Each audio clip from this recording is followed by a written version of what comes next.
자, 오늘 말씀은 열왕기하 25장, 열왕기하 마지막 장의 말씀입니다.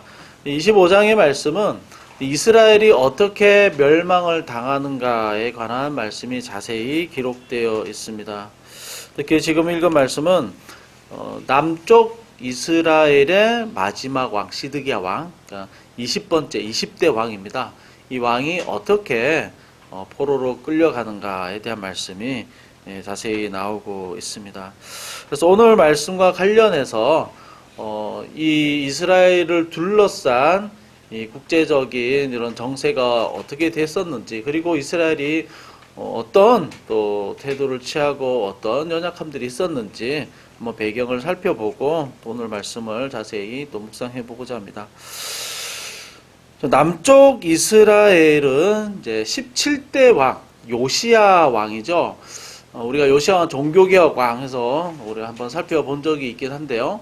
이 17대 왕 요시야 때부터 이 국력이 쇠퇴하기 시작합니다. 굉장히 좋은 일을 했음에도 불구하고 이 요시야와 관련된 성경을 쭉 보게 되면 그동안 누적된 이스라엘의 범죄와 또 하나님 앞에 온전하지 못한 모습 때문에 하나님께서는 그의 종교개혁에도 불구하고 그 진노를 돌이키지 않겠다고 이미 선언을 했습니다. 그래서 이 17대 왕 요시야 말년부터 18대, 19대, 20대 왕까지 계속해서 이제 내리막의 역사를 이제 걷게 되는데요. 요시야 왕 때부터 어떤 일이 있었냐면은 이스라엘이라는 나라가 이렇게 있으면 남쪽에는 이집트, 또 바로 북쪽에는 아수르, 또 동쪽에는 바벨론이라는 제국이 있었습니다. 서쪽은 지중해이죠. 근데 이 당시에 요시야 때 떠오르는 신흥 강국이 어디였냐면 바벨론 제국이었습니다. 그래서 요시야 왕 때 이집트에서 느고 왕이 어떤 일을 하고자 했냐면 바벨론 제국이 자꾸 커지니까 이 바벨론을 견제하기 위해서 아수르 제국을 돕습니다. 그래서 요시야 왕에게 제안을 하죠. 길만 열어달라. 우리가 아수르 제국을 도와서 바벨론을 칠 테니까 이 길만 좀 열어달라 하면서 요시야 왕 관련된 말씀에 보면은 이 느고 왕이 이것은 하나님의 말씀이다 하면서 그에게 아주 정중하게 이야기하는 걸 볼 수가 있습니다. 근데 요시야 왕 말년에 이것을 듣지를 않죠. 아마도 북이스라엘을 이 아수르 제국이 멸망시킨 것 때문에 아마 분노가 있어서 그랬을 수도 있는데요. 이 길을 열어주지 않고 이집트와 전쟁을 하게 됩니다. 주변에서 다 말렸음에도 불구하고 이것은 하나님의 분명한 메시지임에도 불구하고 이 요시야 왕이 말년에 이 느고 왕이 북진하는 것을 막아서죠. 군대를 동원해가지고 자기도 변장해서 그 전쟁에 참여를 하게 되는데 이때 어디서 날아온 활에 맞아서 부상을 입고 왕궁에 돌아서 죽게 됩니다. 그리고 18대 왕 여호와김 왕 때 이 다시 한번 이집트가 바벨론을 견제하기 위해서 다시 북진을 해서 이제 전쟁을 하게 되는데요. 이 전쟁이 기원전 이제 605년에 있는 갈그미스 전투라고 하는 세계사에서 나오는 유명한 전쟁이죠. 이 전쟁에서 이집트가 아주 크게 패배하게 됩니다. 이 전쟁에서 바벨론이 승리하면서 중동 전체의 패권을 이제 가져가게 되는 거죠. 근데 이 당시 18대 왕 여호와김 왕이 이 바벨론에 대해서 반바벨론 정책을 펴니다. 그러니까 바벨론 제국이 엄청나게 힘이 센 제국인데 이스라엘 가만히 두지 않죠. 그리고 이 당시에는 이미 하나님의 진노가 그리고 심판과 징계가 이미 예고되어 있었기 때문에 18대 왕도 이것을 그냥 받아들여야 했습니다. 그래서 이 말을 듣지 않고 여호와김 왕이 바벨론에 대해서 이제 적대시를 하는 거죠. 그래서 바벨론 제국이 다른 작은 소수 민족들을 동원을 해서 이스라엘을 공격시키고 여기서 이제 지게 됩니다. 여호와김 왕이 이때 큰 이제 피해를 보게 되고 이때 1차 포로로 바벨론으로 많은 사람들이 끌려가게 되고 성전에 있는 성전 기물들도 많이 약탈을 이제 당하게 됩니다. 그리고 이제 두 번째 포로로 끌려가는 시기가 그 뒤에 8년 뒤인데요. 기원전 597년입니다. 여호와긴 왕 때였는데요. 이 당시에 2차로 포로로 끌려갈 때 이제 에스겔 선지자도 이제 같이 끌려가게 되는데요. 이 여호와긴 왕은 왕이 된 지 3개월 만에 자신이 직접 포로가 되어서 끌려가게 됩니다. 이것은 패배하고 또 나라가 거의 기우는 것처럼 보일지 모르겠지만 이미 하나님께서 진노가 예고돼 있었고 바벨론에게 너희들은 이미 심판을 받게 돼 있을 거니까 끌려가야 된다. 이것이 하나님의 뜻이었습니다. 하나님의 임박한 진노와 징계가 이미 시작이 되었기 때문에 너희들이 이걸 받아들여야 된다. 라고 해서 여호와긴 왕은 그대로 따랐습니다. 그리고 많은 사람들이 또 하나님의 징계로 한 2만 명에 가까운 사람들이 포로로 끌려가는데요. 이 포로들은 대부분 이스라엘 지도자, 또 전쟁에 충분히 나갈 수 있을 만한 장군들, 그러니까 다 나라를 다시 세울 만한 사람들을 다 이제 끌고 가는 거죠. 그리고 11년 뒤에 3차로 이제 포로로 끌려가게 되는데요. 오늘 말씀입니다. 마지막 왕 시드기야 왕이죠. 기원전 586년이 이제 이스라엘이 완전히 망하게 되는 해입니다. 이 시드기야도 이 바벨론 왕에게 순종을 하면서 그가 지배하는 것에, 그리고 그가 고난 주는 것에 그는 모든 것을 맡겨 써야 됐음에도 불구하고 시드기야가 했던 잘못 중에 하나는 뭐냐면 이집트에 군사를 요청합니다.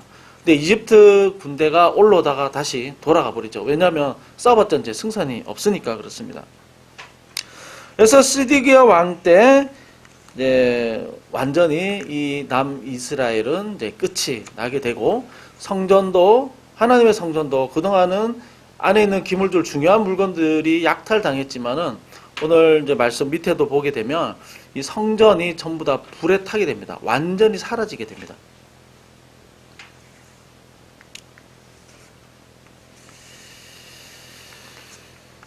그래서 오늘 말씀은 이스라엘 역사에 있어서 가장 치욕적인 날, 가장 절망적인 날이죠. 이스라엘 역사에 있어서 가장 슬픈 날입니다. 이 고통에 대해서 쓴 성경이 있죠. 어딘가요? 예레미야 애가입니다. 예레미야 애가. 어느 정도로 예레미야가 슬퍼하고 고통스러웠냐면 3장에 보면 이렇게, 예레미야 3장에 보면 이렇게 표현하고 있습니다. 날마다 하나님이 내 몸을 내려 치시는구나. 뼈에 가죽만 남았는데 뼈마저 부러뜨리시고 돌아가며 성을 쌓아 가두시고 정수리에 저주를 퍼부으시며 먼 옛날에 죽은 사람처럼 어두운 것에 쳐넣어 두셨도다. 그러니까 이 당시에 시드기야가 이제 눈이 뽑히고 포로로 끌려가던, 그리고 성전이 다 불에 타던 이 당시의 상황이라고 하는 것은 우리가 상상할 수조차 없는 어마어마한 충격이었고 고통이었고 절망이었습니다. 그러면 이런 질문이 한 가지 듭니다. 그래도 하나님의 언약 백성이 아닙니까? 그래도 하나님이 선택한 사랑하는 백성 아닙니까? 이 왕도 하나님이 기름 부음 받은 왕인데, 하나님 특별히 세운 왕인데,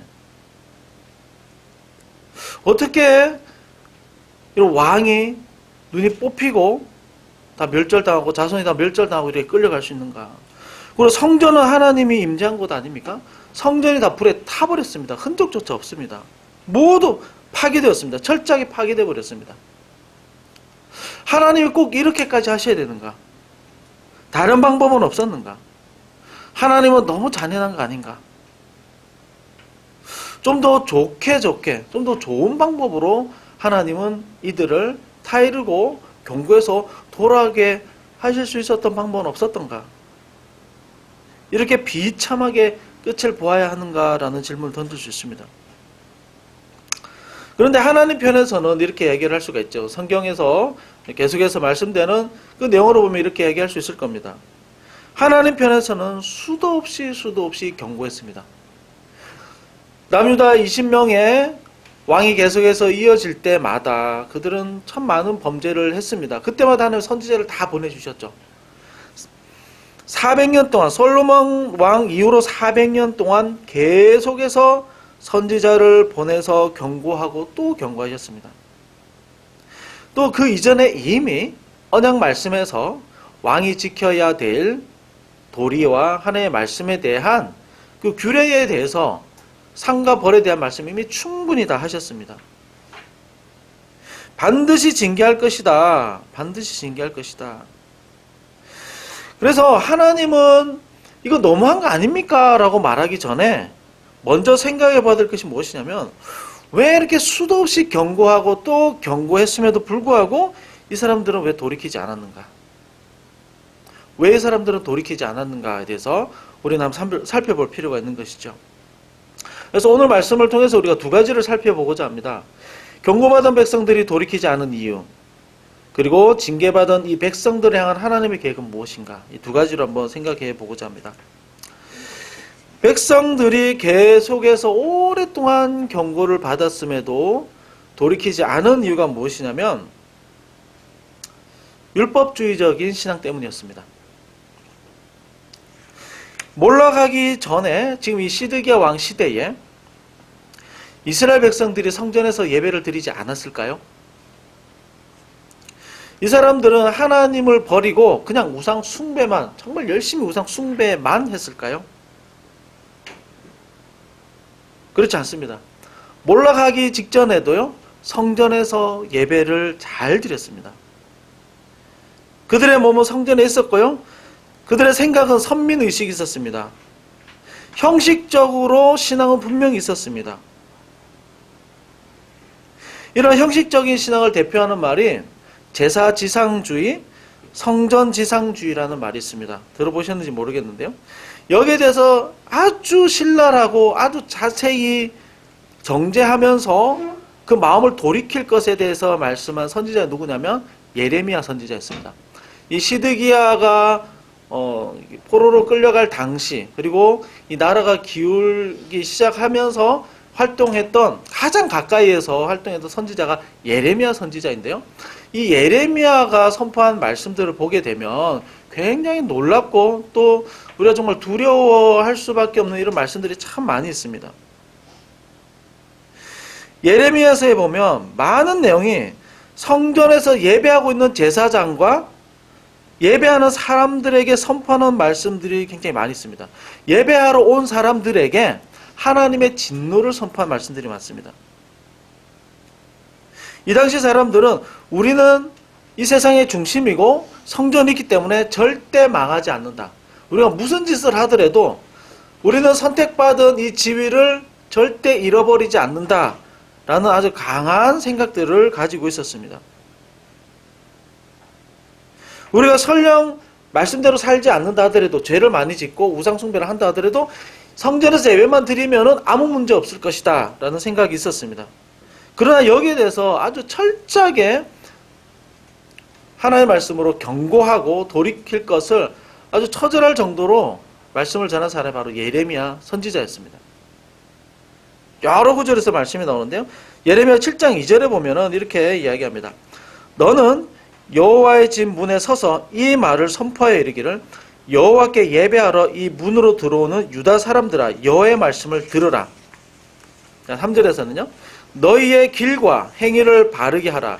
그리하면 내가 너희로 이곳에 살게 하리라. 4절입니다. 너희는 이것이 여호와의 성전이라, 여호와의 성전이라, 여호와의 성전이라 하는 거짓말을 믿지 말라. 그러니까 이게 무슨 말이냐면은, 무슨 짓을 하더라도 성전에서 제사만 드리기만 하면, 예배만 드리기만 하면 하나님 무조건 기뻐하실 것이다. 아무런 문제 없을 것이다. 그러나 예레미야 선지자는 그게 아니라는 겁니다. 너희들의 삶을 고치라는 겁니다. 그래서 10절, 11절에서는 이렇게 얘기합니다. 내 이름으로 일컬음을 받는 이 집에 들어와서 내 앞에 서서 말하기를, 우리가 구원을 얻었나이다 하느냐? 이는 이 모든 가증한 일을 행하려 함이로다. 내 이름으로 일컬음을 받는 이 집이 너희 눈에는 도둑의 소굴로 보이느냐? 보라, 나 곧 내가 그것을 보았노라. 여호와의 말씀이니라. 성전에서 예배를 하고 이 사람들이 구원을 얻었다고 외치지만 하나님 보실 때는 도둑들이었습니다. 그래서 하나님께서 예레미야에게 이렇게까지 말씀합니다. 16절에 보면요. 그런즉 너는 이 백성을 위하여 기도하지 말라. 정말 놀라운 말씀이죠. 너는 이 백성을 위해서 이제 기도하지 말아라. 그들을 위해서 부르짖어 구하지 말아라. 내게 간구하지 말아라. 내가 너에게서 듣지 아니할 것이다. 만약 이 당시에 하나님께 제사장으로서 선지자로서 목 놓아서 회개 기도하면서 기도하더라도 하나님 이제 더 이상 듣지 않겠다는 겁니다. 모든 기도를 다 듣는 것은 아니었던 것이죠. 아예 그 기도가 막히고 하나님 아예 귀를 막으시는 때가 있었던 겁니다. 성전에서 이 백성들을 위해서 기도하지 마라. 내가 안 들을 거야 라고 하는 것이죠. 굉장히 두려운 말씀입니다. 너희들이 전혀 하나님 말씀대로 살지 않으면서 하나님 말씀에 대해서 순종하려는 의지가 추호도 없으면서 몸만 성전에 있다면 아무런 소용이 없고 나와 관련이 없다는 겁니다. 실제로 너희가 성전 밖에 나와서 일상생활에서 이방인들처럼 구별이 되지 않게 살면서 말씀과 관련 없이 살면서 안식일에 성전에서 예배를 드린다? 저들의 기도는 가짜다 라고 하는 거죠. 이스라엘 멸망을 눈으로 똑똑히 보면서 또 하나님의 징계와 심판이 임한 것을 선포하면서 이들의 죄를 회개하고 외치면서 예레미야가 했던 이야기는 대부분 성전에서 그들의 마음 중심에 하나님께 가지 않은 채로 몸만 와서 예배드리는 사람들을 향해서 너무나도 엄중한 심판의 말씀을 하고 있는 것이죠. 굉장히 두려운 말씀일 수 있습니다. 그래서 이 말씀을 자세히 생각해 보면 이스라엘이 죄를 많이 지어서 망했다라기보다 죄의 양, 죄가 정말 많아서 라기보다 어떻게 우리가 생각할 수 있냐면 죄에 대해서 얼마나 민감한가 둔감한가 이 문제였다는 거죠. 이 사람들의 삶에서 하나님 앞에 말씀대로 살고 정결의 문제가 중요했다면, 거룩의 문제가 중요했다면 당연히 말하지 않아도 죄의 문제는 많이 보입니다. 우리는 전적 타락이기 때문에 하나님 앞에서의 온전하지 못한 나의 모습에 관심을 가지고 쳐다보기 시작했다면 이 죄가 얼마나 많고 얼마나 하나의 진노를 받아 마땅한지 날마다 제사하고 날마다 회개하고 날마다 하나님 앞에 엎드렸을 겁니다. 그러나 이들은 하나님이 그렇게 중요하지 않았고 그들이 이 땅에서 살아가는 문제, 다른 나라들 관계에서도 어떻게 살아남는가의 문제, 더 나아가서 자기의 욕심을 채우면서 하나님 율법의 모든 요구하신 말씀들을 귀를 닫고 자기의 편의대로 살아가면서 그렇게 살아가면서 자기의 죄가 보이지 않은 거죠. 하나님 앞에서 어떻게 사는 삶이 온전한 삶인가에 대해서는 전혀 관심이 없었다는 겁니다. 이스라엘의 핵심적인 죄는 우상을 많이 섬겼다 단순히 이런 문제가 아니었습니다. 단순히 죄의 양이 많냐 단순히 이런 문제는 아니었습니다. 더 중요한 문제가 무엇이었냐면 죄에 대한 두려움이 전혀 없었다는 거죠. 하나님에 대한 두려움이 전혀 없었다는 겁니다. 몸만 성전에 있으면 다 되는 줄 알았습니다. 마치 이런 것과 같습니다. 우리가 예전에 말씀에서 살펴보았는데요. 사무엘상에 보면 언약궤를 들고 전쟁에 나갔습니다. 언약궤만 들고 나가면 무조건 이기는 줄 알았습니다. 그런데 어떻게 했죠? 언약궤를 블레셋에게 빼앗겨버렸죠. 이 어마어마한 정신적인 충격이었습니다. 언약궤는 하나님 임재의 상징 중에 상징이었죠. 성전에서도 가장 소중한 곳에 보이지 않는 곳에 숨겨둔 대제사장만 그 앞에 나갈 수 있는 너무 중요한 하나님의 임재의 상징이었는데 그걸 들고 나갔음에도 전쟁에서 패배하고 언약궤를 뺏겨버렸죠. 사무엘이 이 백성들에게 끊임없이 얘기했던 것은 하나님 마음 중심을 보신다. 너의 마음 중심이 정말 하나님 앞에 바로 서 있느냐 이것을 보라고 얼마나 많이 얘기를 했습니까?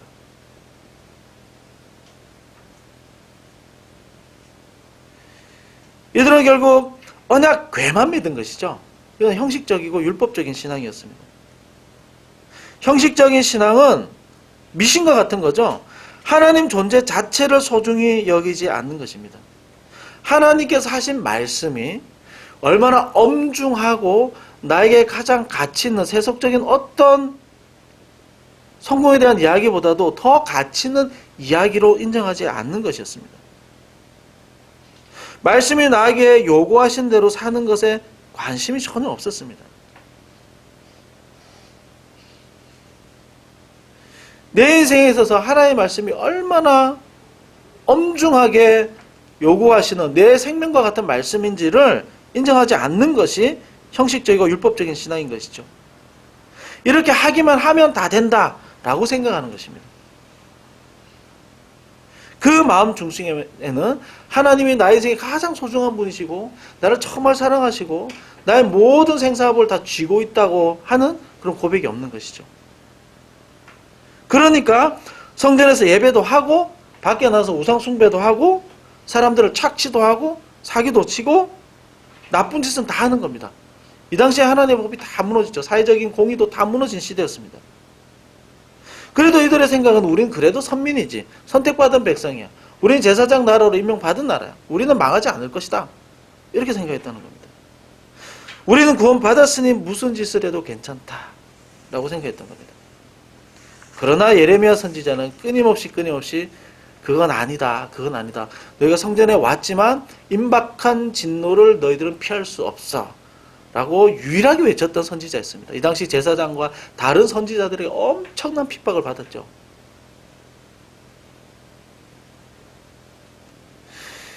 이 율법적인 신앙, 형식적인 신앙에 대해서 예수님도 정말 많이 정죄하셨죠. 그 정죄 받은 대상이 바로 바리새인들이었습니다. 그들은 하루에 3번씩 기도했고 그들은 예배를 철저하게 지켰고 헌금도 누구보다 철저히 잘했고 불쌍한 이웃도 잘 도왔습니다. 그렇지만 예수님은 회칠한 무덤이라고 하면서 독사의 자식들 하면서 어마어마하게 비난을 하셨습니다.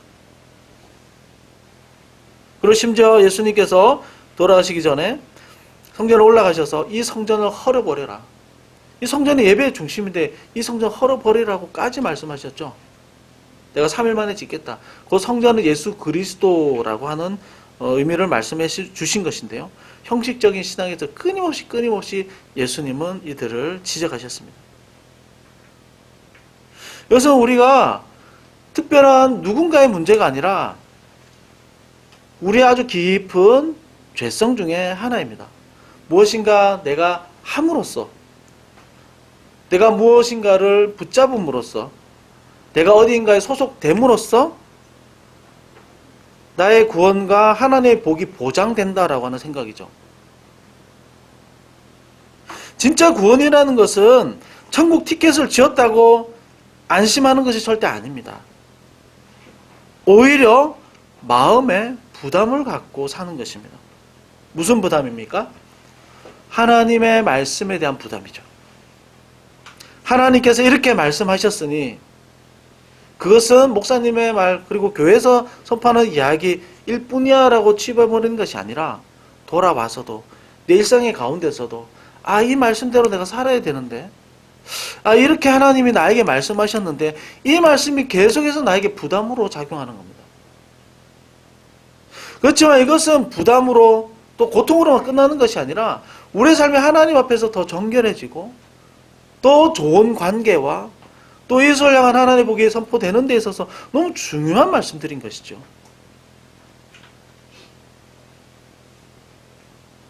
하나님의 말씀을 주실 때 내 죄가 보이고 나의 잘못이 깨달아지고 하나님 앞에서 내가 이렇게 하면 안 되겠다라고 철저하게 내가 회개하는 것이죠. 그리고 내가 하나님 말씀하신 대로 좀 더 힘을 내어서 의지를 내서 살아가야 되겠다라고 하는 것입니다. 내 안의 부족함과 연약함을 볼 때마다 하나님 앞에서 더 두려워 떠는 것입니다. 이런 나를 살려주심에 대해서 이런 나에게 영원한 생명 주심에 대해서 기도할 때마다 너무 감사하고 하나님을 내가 영원토록 찬양하게 되겠습니다. 내가 영원토록 하나님 찬양하겠습니다. 라고 하는 다짐이 다시 한 번 더 일어나는 것입니다. 이 구원의 선물이 얼마나 귀하고 감사한지, 나에게 믿음을 주신 것이 얼마나 귀한지, 이것이 얼마나 놀라운 하나님의 선물인지 하나님 앞에 나올 때마다 다시 한 번 더 감사하고 찬양하는 것이죠. 이스라엘의 몰락을 보면서 우리 안에 다시 한 번 더, 저와 여러분 안에 다시 한 번 더 하나님을 향한 정말 진정성이 있는가, 진정성이 있는가, 정말 우리 일상 가운데서도 하나님을 두려워하는 마음이 있는가, 정말 하나님의 말씀에 순종하면서 살려고 하는 의지가 있는가, 우리가 늘 우리 자신을 돌아보아야 할 것입니다. 정말 하나님을 가장 소중한 분으로 여기는가, 그분의 말씀하신 것 때문에 나의 잘못된 모습과 죄악된 모습을 돌이키려고 하는 의지가 있는가, 이것을 끊임없이 우리는 살펴보아야 할 것입니다. 그럴 때 하나님께서 우리에게 선한 의지를 더해 주시고, 더 나아가서 하나님의 말씀으로 어렵고 힘든 사람 돌 뿐만 아니라 내 자신이 변화되는 데에 하나님께 더 큰 의지와 은혜를 허락해 주실 겁니다. 자, 두 번째입니다. 징계받은 백성들을 향한 하나님의 계획은 무엇인가? 자, 이 백성들이 엄청난 절망을 경험을 했죠. 하나님께서 정말 크게 징계하셨습니다. 징계한다 그 이야기만 듣다가 실제로 눈으로 봤을 때 성전이 다 불타버리고 예루살렘 성벽이 다 무너지고 모든 사람들이 다 포로로 끌려갈 때 이 선민의식이라는 자체는 완전히 다 무너져 버렸죠. 우리가 세상의 중심이라는 생각은 완전히 다 무너져 버렸습니다. 그러면 이 징계받은 백성들을 향한 하나님의 계획이 있는가 없는가? 하나님의 계획은 분명히 또 다른 계획이 있었습니다. 그것은 정결한 백성이 되는 것이었습니다. 25장에서 우리가 읽은 말씀에서 이스라엘 역사가 이제 끝이 나는 것으로 보이지만 회복의 가능성으로 마무리하는 것을 알 수가 있습니다. 27절에 보게 되면 여호와긴 왕, 19대 왕이죠. 19대 왕을 포로로 끌려갔죠. 바벨론 왕이 그 위를 회복시켜 줍니다. 머리를 들게 하고 왕의 상에서 같이 밥을 먹게 이렇게 하죠. 그렇게 하면서 이제 11개 하가 최종 마무리가 됩니다. 이 백성을 완전히 망하지 않게 한 이유가 무엇일까요? 소돔과 고모라처럼 망하게 할 수 있습니다. 완전히 진멸할 수도 있습니다. 그렇게 하지 않은 이유가 무엇일까요? 그것은 하나님께서 이 백성을 향한 선택과 언약 백성의 그 약속이 완전히 취소되지 않았기 때문입니다. 말씀하신 대로 살지 않을 때에 하나님의 징계는 분명히 있습니다. 그러나 이 징계는 멸망하고 사라지게 하는 것이 목적이 아니라 언약 백성 가운데 주시는 이 징계의 최종적인 목적은 회복에 있습니다. 어떤 회복이죠? 언약 백성의 지위를 다시 찾는 것이고 하나님의 말씀으로 온전해지는 백성으로 다시 살도록 하는 것입니다. 결국 하나님 앞에 정결한 거룩한 백성이 되게 하는 것이 최종적인 목적인 것이죠. 지금 이렇게 이스라엘 완전히 몰락의 길을 걸었고 이제 어떻게 보면 역사가 끝난 것처럼 보입니다. 그러나 이 가운데서도 하나님을 진실하게 섬긴 사람들이 있습니다. 이 사람들을 뭐라고 그러냐면 포로 이후에 생긴 이제 용어가 하나 나오는데 뭐냐면 남은 자라는 단어입니다. 남은 자. 남은 자 신학, 남은 자 사상이라고 혹시 들어보셨는지 모르겠는데요. 이사야서에서 아주 자주 나오는 말씀이죠. 이사야서 10장 20절 22절에 보면 대표적인 말씀인데요.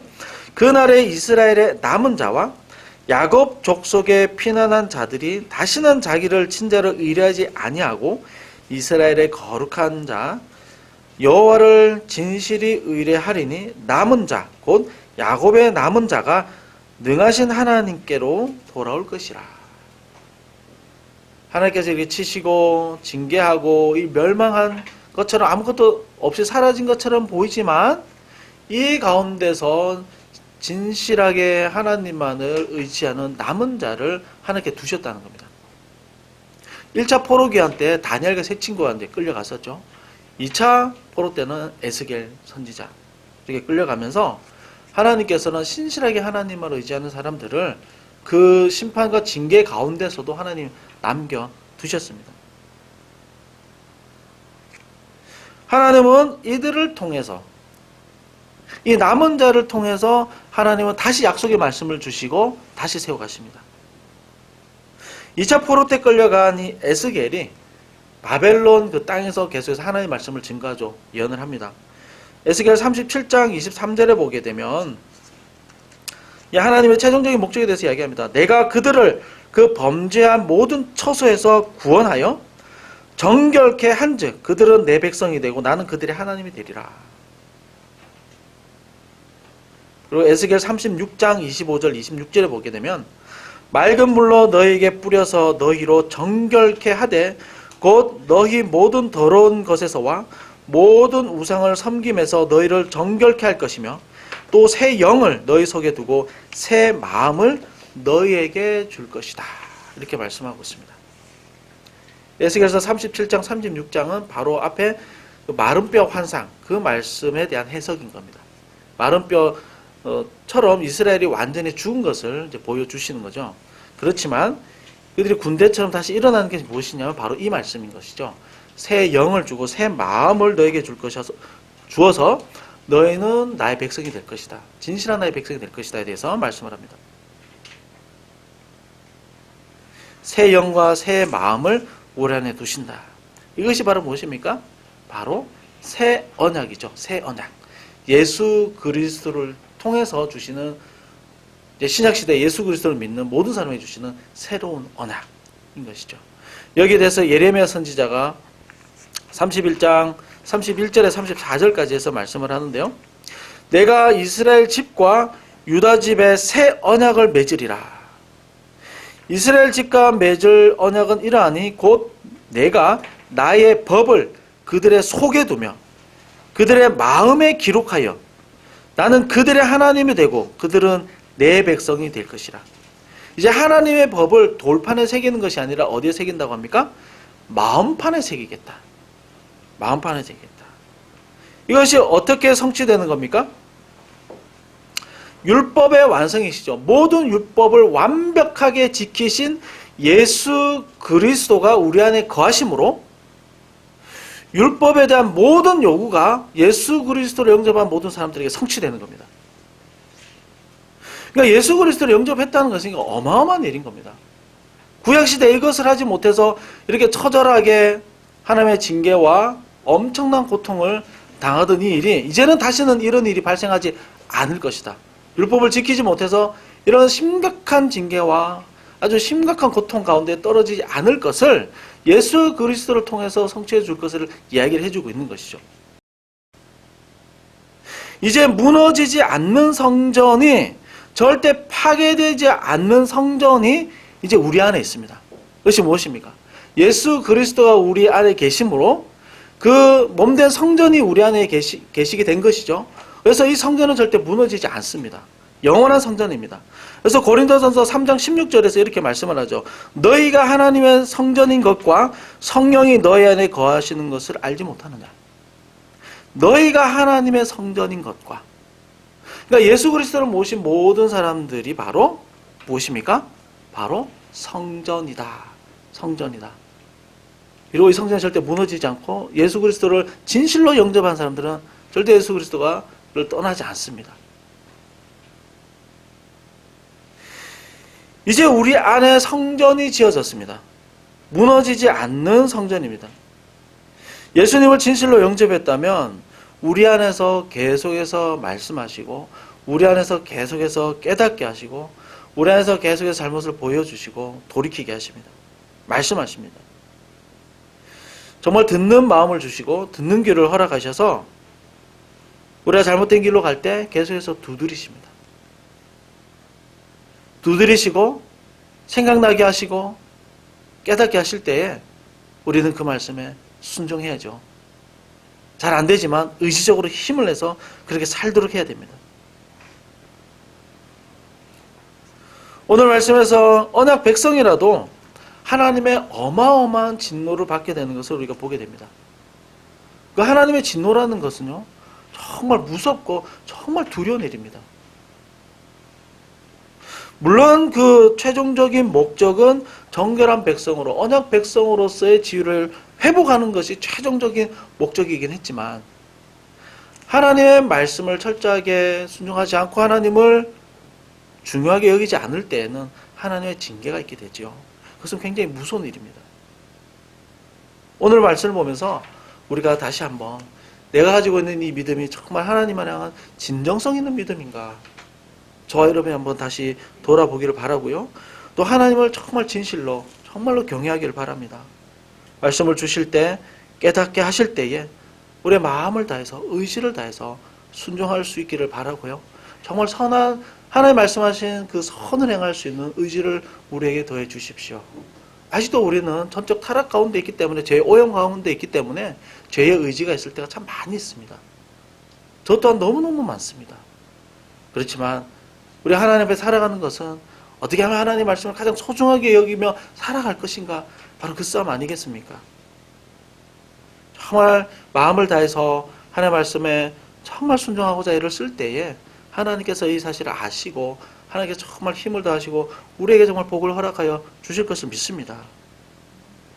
말씀에 순종하면요, 정말로 진실로 의지하고자 하는 마음이 있을 때에 하나님께서 우리의 삶을 돌아보시고 우리의 삶 가운데 무너지고 연약한 부분이 있다면 하나님이 반드시 다시 세워주실 줄로 믿습니다. 이 은혜가 저와 여러분에게 있기를 주님의 이름으로 축원드립니다.